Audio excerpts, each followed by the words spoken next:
Hi, and welcome back to another episode of Obsessed by Everything Bravo. As you can tell, I'm still sick and actually feel worse than I did before. If you can believe that, it's the truth. So I will probably just be doing this episode today so I can rest and relax, try to get better. And I'm going to try to have the recordings up later in the week. Enjoy your New Year's and your rot era for the week of New Year, Christmas, the week between Christmas and New Year's. Don't worry about me. I'll be rotting as well. But today we are going to be talking about episode 6 of The Real Housewives of Beverly Hills, and it's entitled Let the Games Begin, which is dun dun dun, the infamous game night at Dana's. So I have to say, as a Kyle fan, Kyle stan, if you will, this is not a good look for for Kyle. In fact, she looks absolutely terrible. But you know what? We have to get into it. So let's do it. So we open up over at Lisa's, and her and Rosia are setting a table, a formal table, because they are hosting Jason, Pandora's boyfriend's family.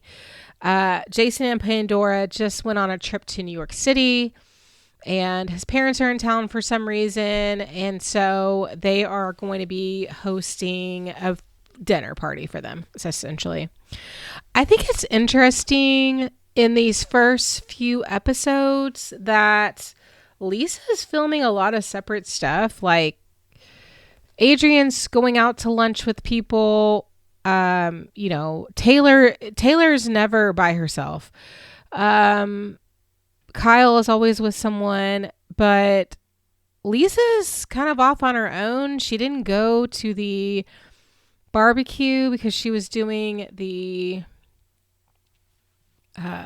whatchamado, and she is basically doing all the stuff on her own. I don't know, just something interesting I noticed. All right. So anyway, Max comes in, he's on the phone with his girlfriend, and he says, "I love you too." So they're kind of like, oh, what's going on there? Now we go over to Taylor's, and she's putting on an apron, and it turns out that Dana is coming over to help her make cookies. Taylor tells us that she adores Dana because she's outspoken and she doesn't take shit off of anyone. All the things that Taylor is not. And I'm also wondering if maybe that's why Taylor likes Brandi, because that's Brandi's MO as well.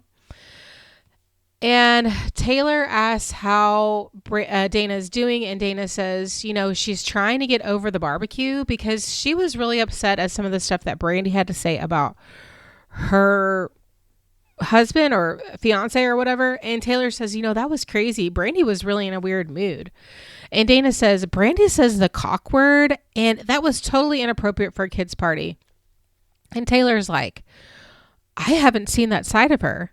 Babe, what do you mean? You haven't seen any side of her.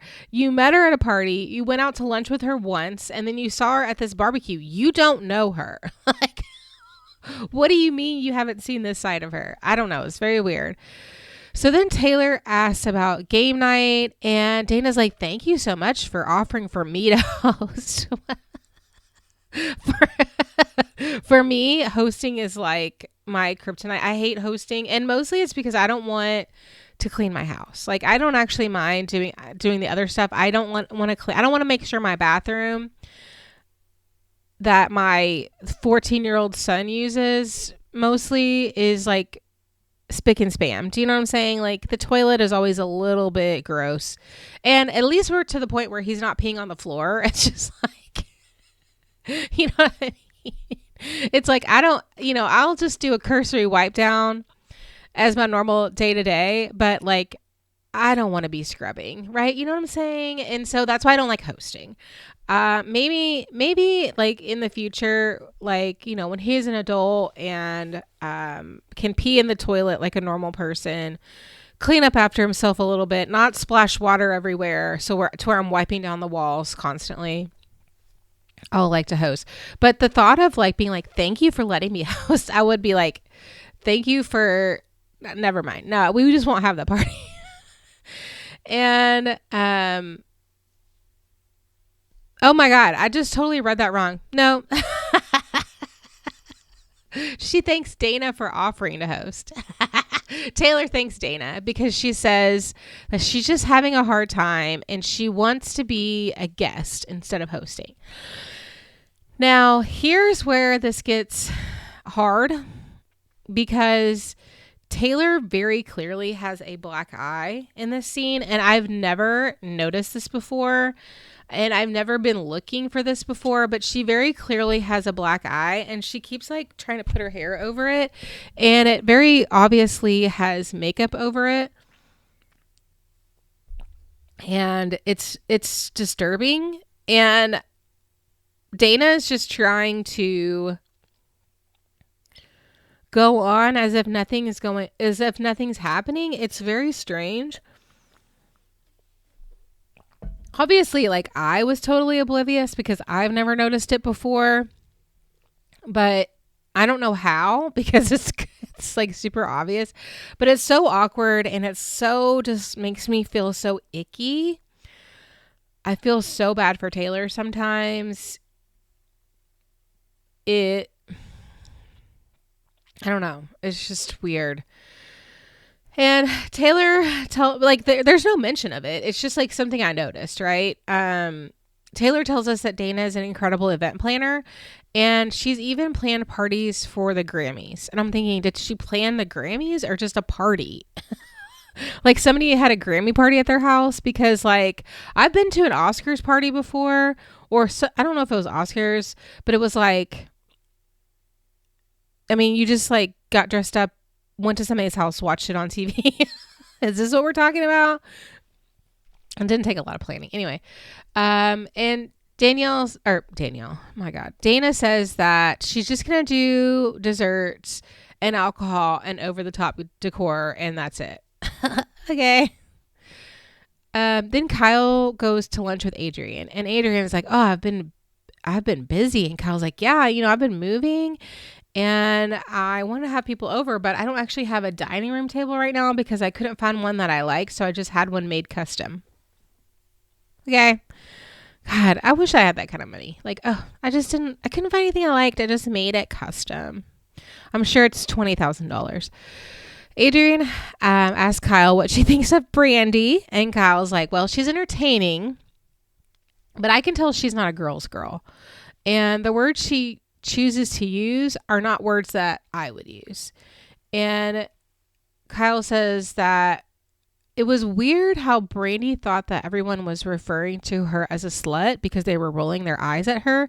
She says, I wasn't trying to roll my eyes, but I can't hide what I'm thinking. And Adrian's like, yeah, she thinks, and then she speaks, and then later she realizes what she says. And then Adrian tells us, Brandi is sweet, but she doesn't have a filter. And Kyle says, can we talk about her son peeing on the grass? Because she didn't do anything or say anything to the little boy or even apologize to us. And Adrian's like, yeah, he's 4 years old. And here's the thing. Adrian has boys, so she gets it. Kyle doesn't have boys. She doesn't get it. And it's just like, well, after he's already done it, what are you supposed to do? Tell him, make him feel ashamed. Just also, that's something, if you're going to be correcting your child like that, that's something you're going to do at home. You're not going to do that in front of a lot of people. So I think that's a sign of Brandi's good mothering, is she's not trying to embarrass her toddler in front of all of these people. She's just going to let him be. And then she's going to correct the behavior later. Hey, you know how you peed at a pool? That's not actually cool to do outside of the home. And that's it. And it's also do you have dogs? Because your dogs are peeing everywhere.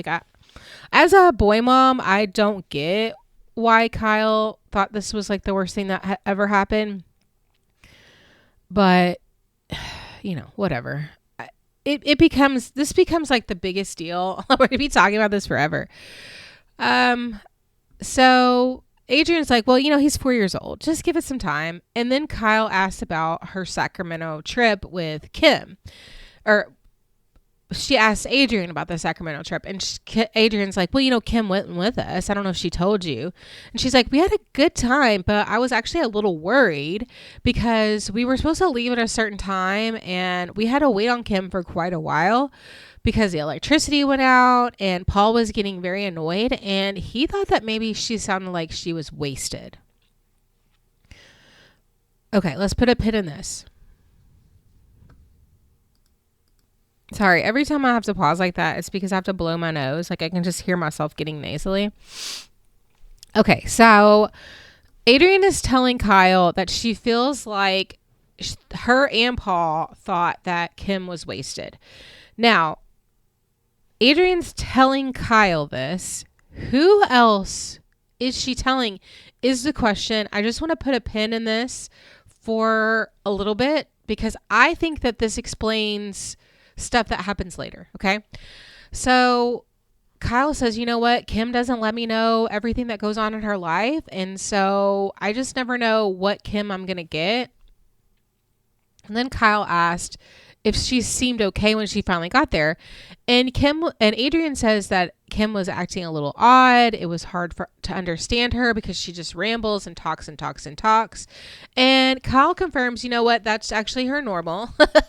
She's been like that ever since she was little. And you know what? Kyle stresses about this because she feels responsible for her. But at this time now, she's worried about doing too much and coming off too strong and being motherly. And Adrian is like, you know what? All that matters is that you guys love each other. Adrian is very much like someone who is going to just brush something under the rug no matter what. And it's like, Adrian was also in the limo last year when everything happened. She was literally the only witness. I mean, besides us because of the cameras, but she saw the whole thing.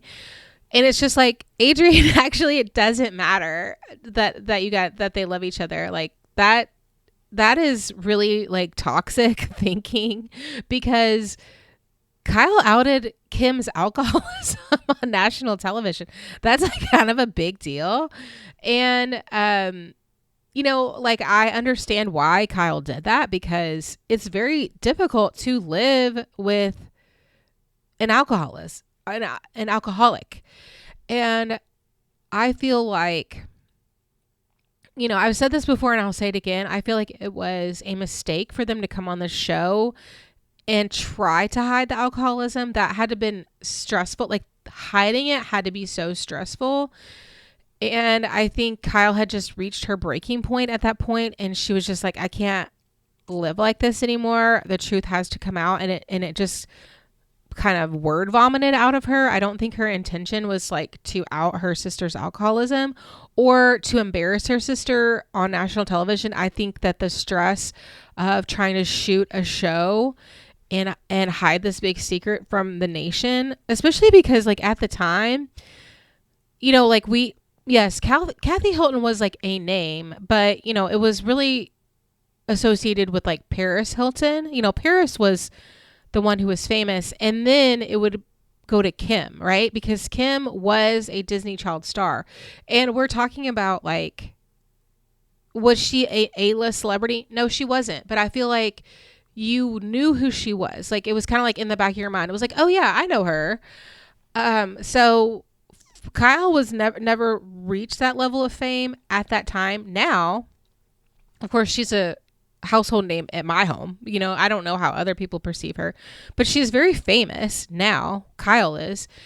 But at the time it was Kim. It would be like Paris and then it'll be Kim. And so to take someone who has that level of fame, who's really probably never had any of those allegations come to light and then try to hide all that and then have it just be outed. I mean, I can't imagine the stress. But what I'm saying is love is not enough. I think that's a toxic way of thinking. I feel like Adrian makes excuses for a lot of behaviors that she shouldn't. I think she makes excuses for Brandi's behavior. I think she makes excuses for Kyle's behavior. I think she's making excuses for Taylor's behavior, all in the name of making sure everything just seems okay. Everything's okay. Everything's fine. We're going to sweep it under the rug and we're going to move on like it's normal. And this shit is not normal. You know what I'm saying? So I don't know. That's that. So now Adrienne goes to another meal and she's meeting Brandi at some kind of like dessert shop. And I'm like, really? These people they don't eat dessert? Are you serious? Like, what is this? Who are they trying to fool here? And so she's talking to Brandi and she's like, well, what did you think of the barbecue? And Brandi's like, it's good, but I was really nervous about being there.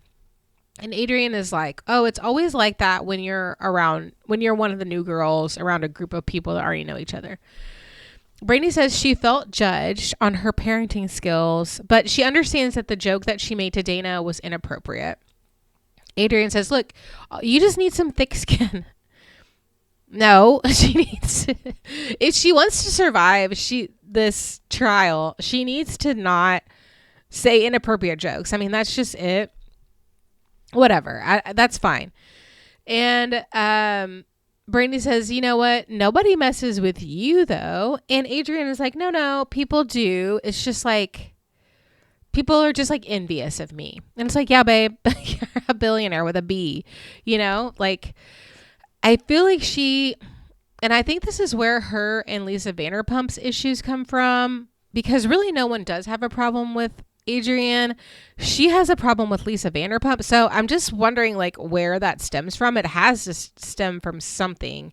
And it was obviously something off camera, right? Because I've never seen anything. Whatever. So Brandi says, you know, I'm just super emotional about my children and I can lose it. And, you know, she says the girls don't really know what I'm going through, and that she tells us that since her divorce, she's trying to get in a new social circle that doesn't involve any of her ex's friends.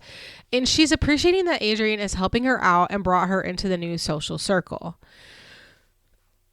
Oh gosh, sorry. But here's the thing. I'm going to try to edit that out. I don't know if I can. Probably not now that I've talked about it. It's not that Adrienne was introducing her to a new social circle. She submitted a audition tape and was cast. So she's in the social circle whether she wants to be or not. It doesn't have anything to do with Adrienne. That's funny thing number one. And the other thing is like the women have to accept her because she has been cast. I don't know. It just seems strange. I do feel like she has gone through a lot, and like I said, I think that she went through a lot, and she's not the same person that she was like before the whole thing with her ex happened. And I'm talking about even now, 15 years later, I don't think that she ever has gotten over what happened to her. I think everything she's ever done is a reaction to that, which is sad because, you know, we're talking about 20 years ago at this point. You could have had a whole new life, and she just can't move past it. And that's basically what trauma is, right? It's like, you just can't get past it. If you could get past it, then you wouldn't be doing all these bad behaviors, right? Like same thing with like Danielle. I see Brandi and Danielle are just like very similar in a lot of ways. I mean, not always. I don't think Brandi has a personality disorder, but I think that they behave in a similar way, which is just like totally outrageous. And then when you put them in a box where they're going to be like the villain, they're going to act villainous.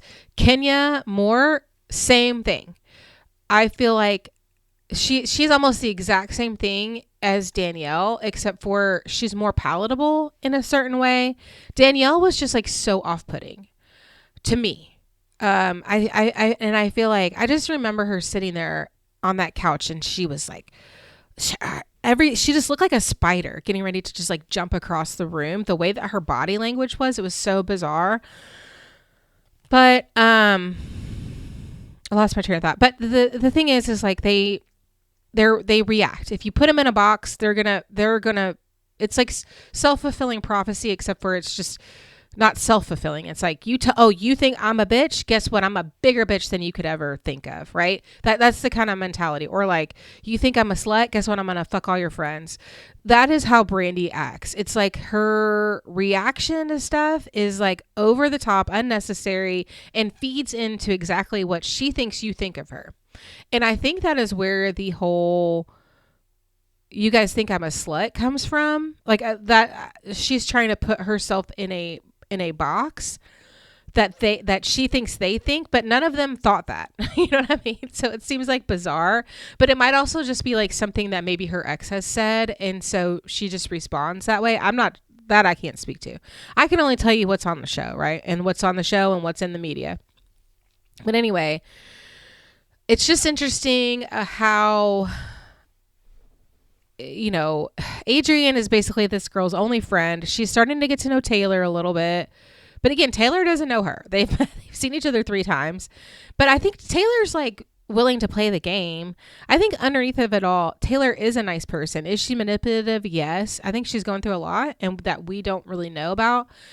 And I think she's just trying to play the game. Like, she's like, okay, you've cast someone new. Sure, I'll be friends with her. I'm not, you know, I don't think she's ever like the one that's going to be like mean to the new girl. Like, she's not Vicky where, you know, you're like mean to the new girl. She's not like that. She's going to be open to anybody. That's just who Taylor is. Adrienne says, you know, how do we get to see your fun side? Because I want the girls to like you. And I feel like maybe we haven't gotten there yet. And Brandi says, maybe I should throw an event and invite all the women. Okay, so this does happen in the future. And she's like, but you have to make them all come if I throw an event. Okay. Because she doesn't think that they would come to an event of hers, which is sad. I mean, that's really sad, you know? And so it's like Brandi is also just like extremely vulnerable. And I think that's another reason why I like her, is because her vulnerability is like very authentic. Like, who among us has not felt like not good enough? You know what I mean? And that's how she's feeling right now. And that vulnerability is like going to make her a caged animal or a backed into a corner animal. And she's going to attack because she feels threatened, you know, but emotionally, not physically. Okay. Now, one thing I love about Housewives is when the main event or party happens so early, you know that it's going to be good. We're already starting game night, right? We just heard about game night. So Kyle arrives to Dana's house for game night. And again, it's like, we've been at Dana's house before, but this house is so large and there's so little furniture. I was watching something on YouTube just this morning, and it was like consumerism and how people have all this stuff, and it's like creating clutter and creating a lot of stress. And so the new big industry is like organizational stuff, or like, you know, TikToks where people put everything in like clear acrylic containers. Because having so much stuff is stressful. And I was thinking it's probably because our houses are huge and we just feel the need to like fill them with stuff, right? And then it becomes chaos. Whereas maybe if we had like smaller homes, we wouldn't need so much stuff. Or maybe we would just buy the stuff and it'd just be even more cluttered. I don't know. Anyway. But one thing I just noticed about, it's just like this house is so big and there's like nothing. Also, I think it's just the way the furniture is, because I feel like in the other large homes, like Lisa Vanderpump lives in a large home, Adrienne lives in a large home, and it doesn't feel like vast, right? And I think it's because Dana has all of her furniture propped up against the wall, and it's like this huge empty space instead of putting the furniture maybe away from the wall. And so like when you're actually sitting in like the sitting areas, you're closer together instead of like, I don't know what it is, but it feels empty. And for me, it feels like, okay, it's for show. You know what I'm saying? Like, you're renting this house, you're renting this furniture, you had a budget or whatever, and you couldn't do it all because you had to pay for people to come over with a tiara and you spent $25,000 on sunglasses. And so now we're left with a lot of emptiness, or like you couldn't do it all at once, right? Because you had so many rooms and it was like too overwhelming. I don't know. Something's off. It gives me the ick. Like her house gives me the ick. Anyway, she also has to say that her outfit, this is Dana, is from Valentino. She's like, Kyle's like, oh, I like your outfit. She's like, thanks, it's from Valentino. I don't know. It's just like very off-putting. Brandi arrives, and remember, Brandi's on crutches. Like, let's not forget she has a broken foot. And so she's walking. This is like so awkward. The only other person there is Kyle, right? And then so Dana's like leading her into the room where Kyle's sitting, and it's like the dessert table is set up and the bartender's set up, but it's like down like maybe 3 stairs. And so Dana's just like walking ahead like at a normal pace, but Brandi has crutches, so it takes her a minute. So then she's down the stairs and she just like turns around because she realizes, oh, I'm way ahead of her. And Brandi gets to the stairs and she like clearly needs help, and Dana just stares at her. It's so awkward. Like, what? Help this woman. She has crutches. Like, are you serious? And so also Kyle just watched. Like, neither one of them rushed to help her. It's so mean. Obviously Dana's like mad at Brandi. And Kyle doesn't like Brandi. So it's just like, oh my God.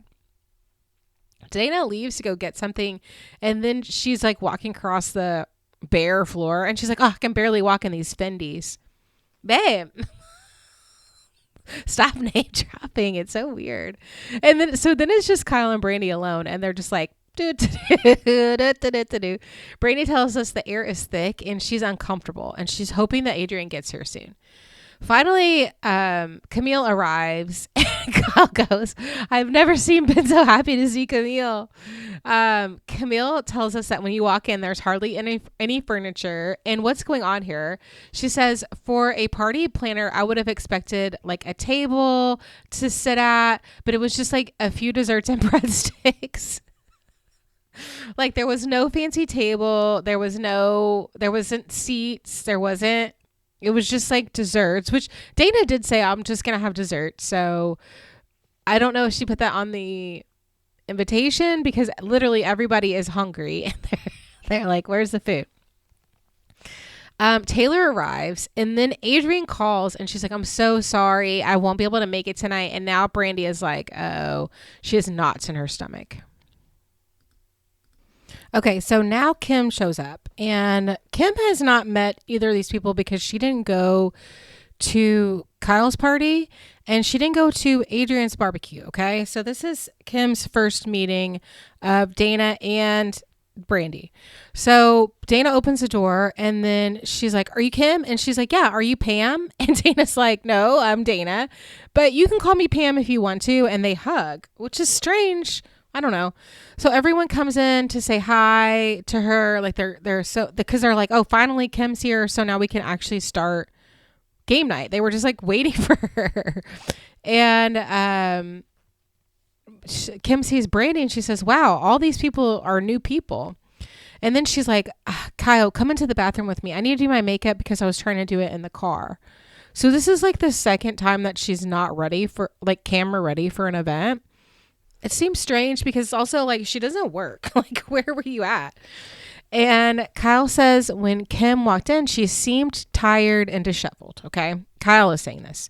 So they go to the bathroom and she's helping her with her makeup. Other ladies are sitting around talking. And Taylor tells us she felt like Dana was trying too hard to be friends with her friends, sort of like hugging people at the door and saying, you can call me Pam if you want to. And then it wasn't typical Dana, but Dana was talking to Camille. And she was like, oh, like if you ever want somebody to go to Hawaii with you, you call me anytime. But then she's like, which is something that like, I feel like a lot of people would say, like, I feel like I've said stuff like that where you're just like, yeah, if you want to go to Hawaii, I mean, call me anytime. I'll go to Hawaii with you. Like, I feel like I probably had that conversation before. But then she was like, no, really, you know what we should do? We should all have a girls trip and we should go somewhere, and we could go to Hawaii. And it's like, wait, why are you inviting yourself to Camille's house. And then Kim and Kyle are in the bathroom a long time. And Kim does disclose to Kyle that she has been having really horrible panic attacks. So she went to the doctor that day and she got a new prescription. Okay, so she's got some kind of anxiety medication going, which is a downer. And what I feel like for Kim, and alcohol is a downer as well. I feel like for Kim, the way she acts is like she's always on an upper. Do you know what I'm saying? Like with the constant gibbering and like, I don't know. It's not giving downer to me. It's giving upper. But then again, I don't know what she's taking. I don't know what type of anxiety. Sometimes, the opposite, if you really, really need a medication, the opposite effect can happen. Like if you're really, if you're really having a lot of anxiety that's like stopping you from living your life and that anxiety finally goes away, maybe you can get more animated, right? It's just like, people who really need Adderall or, stimulants or whatever, when they finally take it, they can sleep. And it's like, I haven't been able to sleep because I can't get my brain to turn off. And when my brain finally turns off, it's like, I just go into shutdown mode. So maybe that's what's going on. We don't know. I don't know. I can't tell you what happened.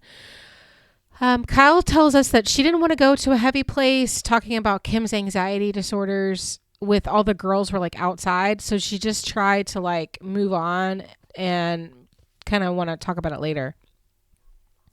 Taylor was like, well, Kim did seem scattered, but to me, she's always like that. So I don't think there was anything different.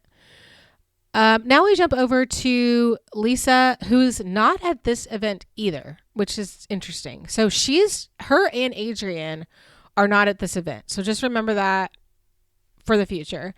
She's walking down the stairs. It's time for their dinner party, which she cooked all of it, by the way.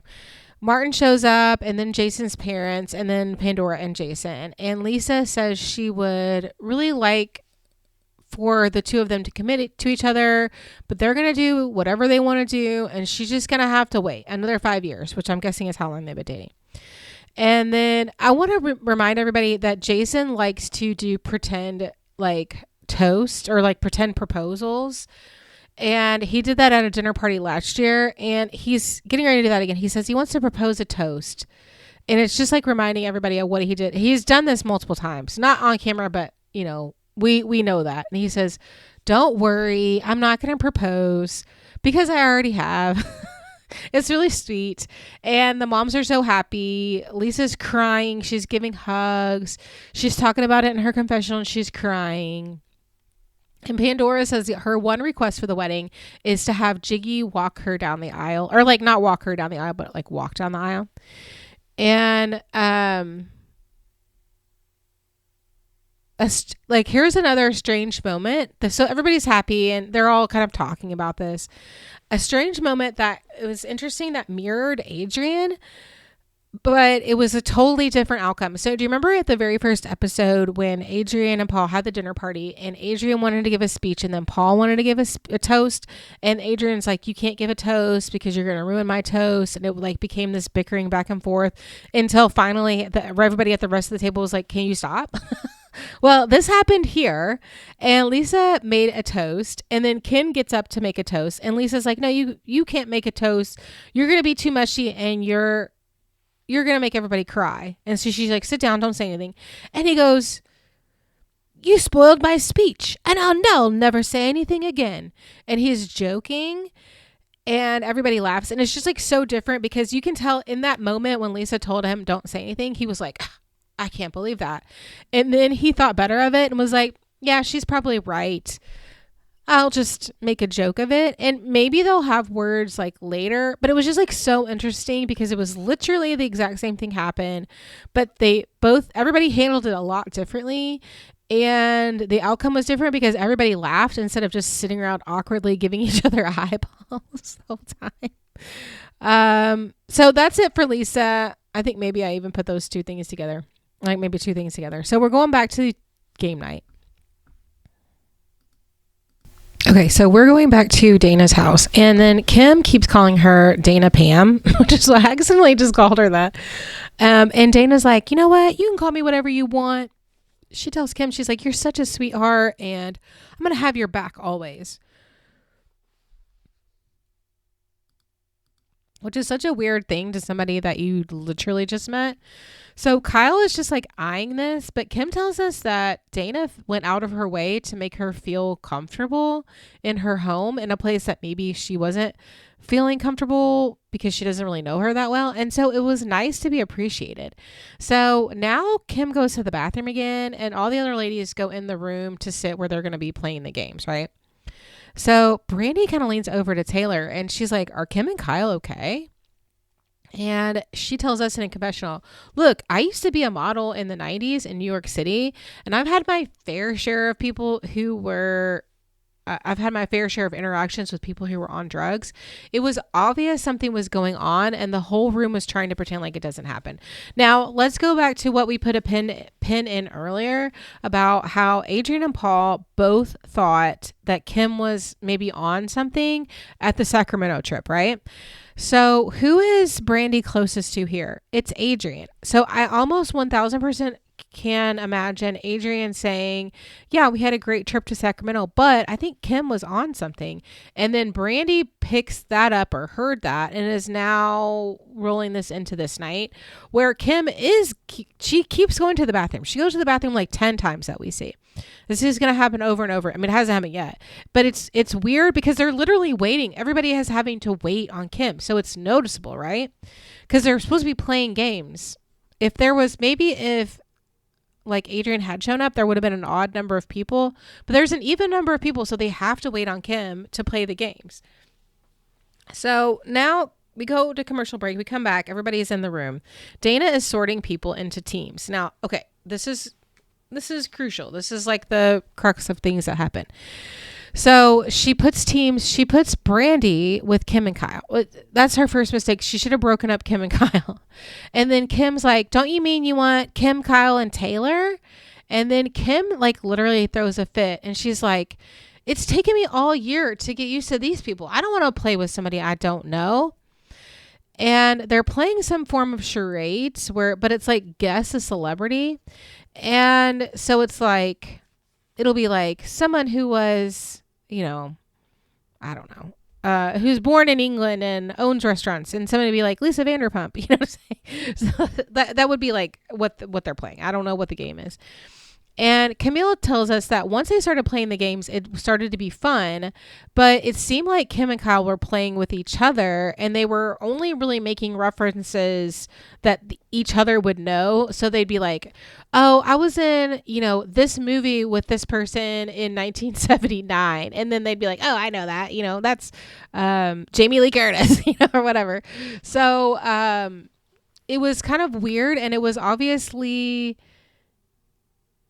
it was making Brandi feel like she didn't belong, and it wasn't including her and making her feel out of place and like they didn't like her, right? And Kim basically had said, I don't want her on my team. So, what do you think Brandi is going to feel?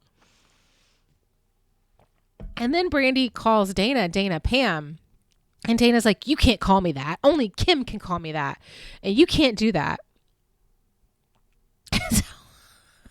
So now Brandi is just like on an island alone, okay? Then Kim goes to the bathroom again. And Brandi is like, I'm worried about my team. I don't think that everybody on here, they don't like me. And I don't think they're even lucid. And she tells Camille that she's concerned with Kim. And she's like, I think she's off her rocker. And Camille just says, well, I think she's been through a lot. Now we cut over to the bathroom, and Kyle and Kim are in the bathroom talking about Brandi, and Kyle is telling her all about the stuff, how Brandi says that everyone thinks she's a slut, and Kyle's like, I didn't think that, but it's weird that she would say that because now I think that, So Camille, okay. I want to pause here and talk a little bit about Camille's part in this, because I feel like when she met with Brandi at Adrienne's house, she was like, oh, we're kindred spirits. We're going through a lot of the same things together. Maybe we could like go on the town and find new men, whatever. But Camille was on the receiving end of a lot of hate from Kyle, but also from the audience. And she went through a lot. Like, let's not forget, she was the villain in season 1. And then once everybody kind of realized why she was acting that way, she was less villainized. But that's not what was going on through the season. She was getting a lot of hate from the audience. And, remember when Andy read that list of all the things that people were saying about her? That was just brutal. So Camille does not want to be in that place again. It is what it is. She's going to do anything that she can do to not have to feel the hate coming from the audience. And so therefore, she's not going to say a bad word. Now, she might be in her confessional and say something funny, but in the moment, she's not going to talk shit about Kyle and Kim. She's just not. She's not going to intimate that Kyle's on. I mean, it's very obvious that Brandi is trying to be like, is this bitch on drugs? Camille's not going to go there. She's just not going to go there because she's self-preserving. And I understand that. I totally understand that. I don't have any judgment for that. But Brandi is searching everywhere for a ally, and she's just not finding it because Taylor's also not going to talk shit about Kim because she's friends with Kyle. And then Dana obviously doesn't like her because of what she said about her fiance. So Brandi really is on an island. I think if Adrian was here, and I feel like Adrian is always missing a lot because none of this shit happened at Adrian's party. You know what I mean? No, nobody does anything bad when Adrian's there, except for like the dinner party from hell. But like Adrian didn't go on that New York trip because her uncle died, remember? And then Adrian's not here, and we're going left here quickly. But I feel like Brandi is really searching for someone in Camille, and Camille's not taking the bait. She's not being mean to Brandi. I think she's hearing her out, but she's also not going to say anything bad. So Camille is basically like, I don't think Kim's trying to hide anything. And Brandi's like, yeah, she can't hide it. It's all on the table. So Camille tells us that she really doesn't want to talk about anything that's going on with Kim because that's none of her business. And then Brandi is like, well, they both said they just don't like me. And Camille's like, I understand that would make you feel bad. I went through that last year, and it can be really hard going up against sisters, basically saying, they're going to have each other's back no matter what. And Camille suggests maybe you should just pull Kyle aside and talk about it like out in the open, like, hey, I get this feeling that you guys don't like me. Maybe we started off on the wrong foot. I'd like to, like whatever. I mean, what Camille suggests is like, hey, instead of like feeling the feelings, because specifically, I really feel like Brandi feels feelings that don't necessarily have to do with what is happening in reality. And Camille is just suggesting, hey, get it out in the open, because I really feel like Kyle, if you went up to Kyle and you were just like, hey, you're making me feel left out. You're making me feel bad about myself. You said that you don't want me on your team and you don't like me, and that hurts my feelings. I really feel like Kyle would be like, oh, I'm sorry. And she would try to be a little bit nicer. Like, I really, truly feel that Kyle is a little bit weak in her convictions in that way. I don't know about Kim. I don't know. I think Kim, what I think it is Kim is like, something's going on with Kim that I can't speak to. I truly don't know. But I feel like Kim is like, it took me a year to be comfortable around these people, and you keep bringing in new people. I don't feel comfortable around them, and so I'm acting weird. I think that's what's going on with Kim. And I think what it sounds like is this like talkative nature. I think that is who Kim is, like the kind of like weird, kind of like out there, just like really talkative. I think that's who Kim is. And I think that is just her personality. And she's finally feeling comfortable enough around Adrian, around Taylor, around Lisa to be like herself. And so now she's rebuilding this wall because she doesn't know Dana and she doesn't know Brandi. So I think that's where Kim's coming from. So I don't know if she would be open to like being best friends or whatever, being friendly with Brandi for a little bit, but I do feel like Kyle would be. I feel like if if Brandi had gone up to her and said, "Hey, you're making me feel excluded. It doesn't feel good," I think Kyle would be like, "Oh, okay. You know what? You know what? Let me just make an effort." But Brandi is like, "I don't care enough to do that." What? And she says, "You know what? If they want to be a bitch to me, I can be a 10 times bigger bitch." Okay. That's productive. Camille tells us she feels torn because she understands where Brandi is coming from, but she also has this loyalty to Kim and Kyle. So now everybody comes back in the room and Brandi calls Dana Pam again. And Dana says, "If you call me Pam one more time, I'm going to knock you out." That's only for Kim. What? Dana. And it's also like her home. Imagine if you were in the home of someone who you were just trying to joke around with, trying to be in on the inside joke. And they were like, "If you tell me that one more time, I'm going to knock you out." Okay. All right, cool. So, the other team is playing like their charades. So it's like charades or whatever the game is like, you really only need the one team to be in there. The other team can be whatever. So Kyle is looking around for Kim. She's like, "Where's Kim? Where did Kim go again? Oh my God, is Kim gone?" And then Kim comes back and just sits next to her. And they're just start like whispering to each other. And then Kyle goes, "Oh my God." She's like, "Did you do something to the crutches?" Kim hid Brandi's crutches, if you can believe it. Like, what? What a bitch. It's funny, but it's also like, what a bitch. Like, you stole her crutches. Which so then it's like Kyle and Kim are on the couch, and then Brandi is like in this chair off to the side, and they're just kind of staring down at each other. It's so weird. And Kim just goes, "You know what? I think she hates us." And they're just like, Kyle and Kim are just like whispering to each other about Brandi, and Brandi's just there by herself, sitting next to Dana, who obviously clearly hates her as well. I just feel my heart really goes out for Brandi. Like, this is kind of like a nightmare situation, I think, for anybody, especially people with like social anxiety, because why would you ever want to be in a room where people clearly just openly don't like you? I mean, this is worse than Mean Girls, because at least like the normal situation for like a mean girl would be like to passive aggressively do it when you're not around, but this is like open hostility. It's so strange. So then they're like, "Let's play a new game." And so Kyle jumps up and she's like, "Let's play the IQ test." And then she looks at Brandi and she's like, "You first." And so Brandi goes, "Okay, bring it, bitch."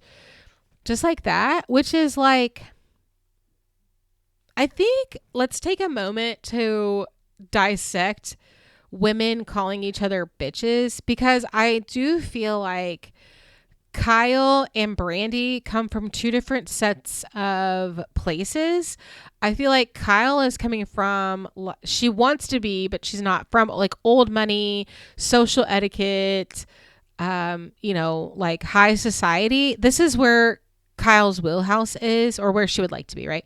And Brandi is coming from more like a youthful culture. They're like pretty close to age, but she's coming from more of a youthful culture. She grew up like modeling, and that was like her career, and maybe like a little bit more like down and dirty, and having to like do different things to like try to make it on her own, where Kyle never really had to like make it on her own, right? Now and this is just a overview, right? So for someone like Brandi to say bitch, it's not necessarily like you're calling someone a bitch. It's sort of like, I wouldn't say it's like a term of endearment, but it's just like something that you might just call someone. I really feel like I don't feel like Brandi was saying you're a bitch. I think she was, and I also don't mean like she was using it as a term of endearment. I think she was just like, "Yeah, bitch, whatever," but not in the way that Kyle took it. But she should have said that, because obviously she should have known that they were going to take it that way. Like, hello, are you stupid?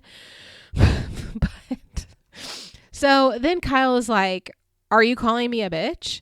And Camille is like, "Oh my God, Brandi doesn't know what she's getting into. Like, this is crazy that she would even do that." And it's like, yeah. And it's because they don't know each other.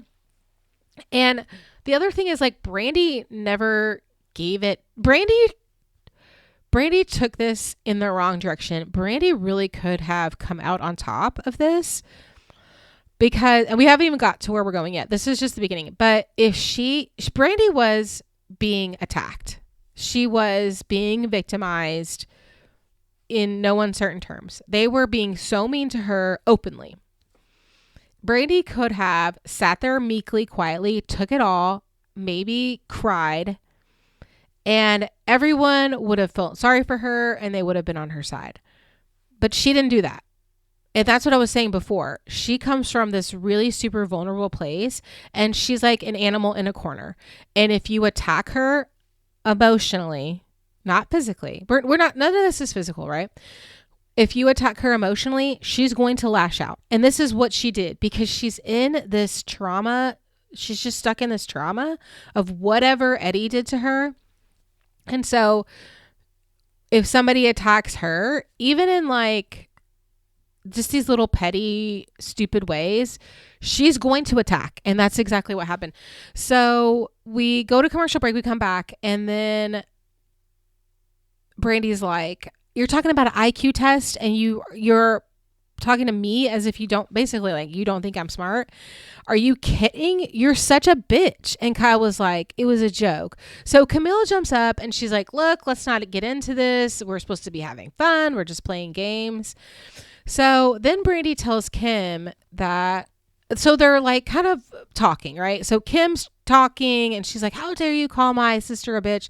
And so Brandi says that, you know, it wasn't me. Your sister was being rude. I'm not being rude. And Kim says, well, I think what you said was rude.